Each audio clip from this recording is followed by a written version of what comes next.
Will you serve God or man? And are you prepared to make that choice? Today we're going to be looking at Daniel chapter 6, verses 6 through 10. This is the Baptist on the Bible podcast. I'm Dr. Andrew Marquez, and here is your 7 at 7 devotion. I try to offer these devotions every Monday and Friday at 7 a.m. to start and end your work week. It's an exciting moment today as we're getting prepared for that great scene when Daniel is cast to the lions in the lion's den. But we're building up to that moment. Last time we discussed how Daniel was elevated to great position, and that brought the ire of his opposition. And today we're going to see what they were working on behind the scenes in order to entrap Daniel. So let's go ahead and read these verses together, and we'll spend a little more time discussing them.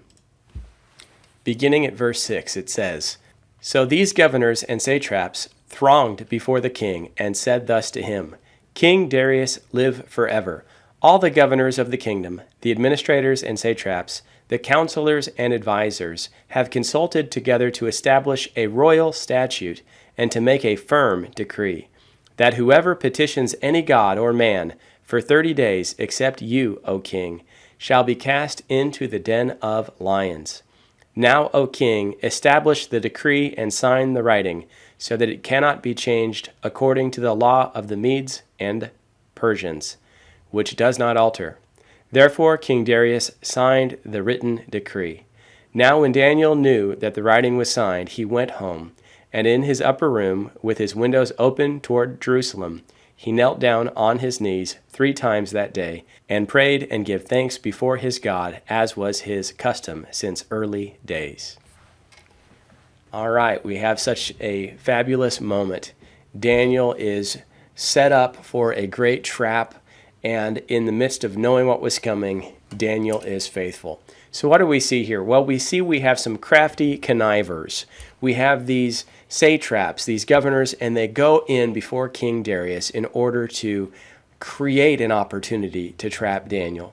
They went together. It appears they have numbers, and they present this as something that is unified by all those that are in leadership. And of course, this is just a setup in order to keep Daniel from being elevated above them. Their conspiracy is clever.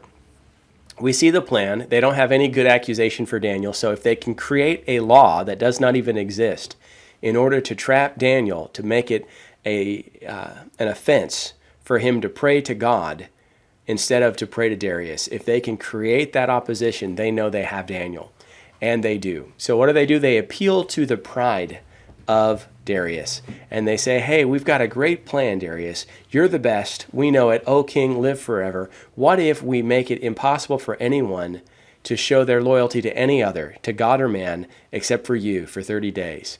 What a great idea in order to really gain control of the territory, to try to make sure there's no loyalties remaining to Babylon. We'll make sure that everybody is focused only on Darius."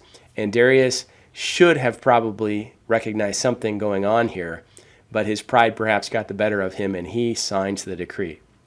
We also learn from this that there is a difference between Babylon law and Persian law, and that the king cannot amend that law once it has been brought into effect. And so this law is inviolable, and once it is signed, even Darius will be held to it. And so we have this trap now laid and now set for Daniel. And when Daniel finds out about it, what does he do? He goes to his house, he opens his windows, he faces Jerusalem, and he prays like he had always done before. What do we learn from this?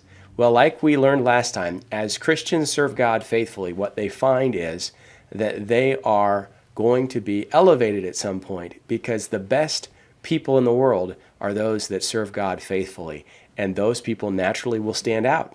And as you stand out and are brought into better position, the enemy will seek to bring you down. And this could be spiritual, but it could also just be a natural competition that takes place in the world. But this is certainly spiritual for Daniel. Think of what's going on here. Satan doesn't want Daniel to have this office once again where he is in control, and basically a faithful follower of God is leading the entire Persian Empire.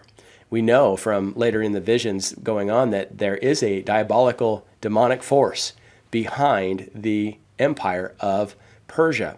And so recognize Bible verses that bring us to this. 1 Peter 5:8 says, "Be sober, be vigilant. Your adversary, the devil, walks around like a roaring lion, seeking whom he may devour."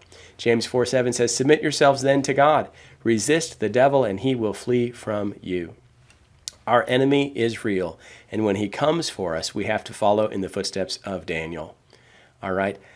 In the midst of everything going on, we also recognize that people are sometimes used as pawns of the devil.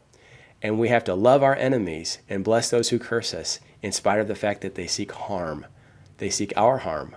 And so somehow in the midst of recognizing our enemy for who he is and standing faithful to God, we're going to pray and love those seeking us harm. And it's the hard path that Christians are called to walk. We can learn from the story that in spite of what's going on behind the scenes, Daniel has no knowledge of the trap. He is just going to be faithful in walking with God day to day, and he'll be ready when the day comes for him to stand his ground. Darius fell to pride. Darius signed the law, and in the midst of knowing everything that was coming, Daniel does what he had always done. What do we learn?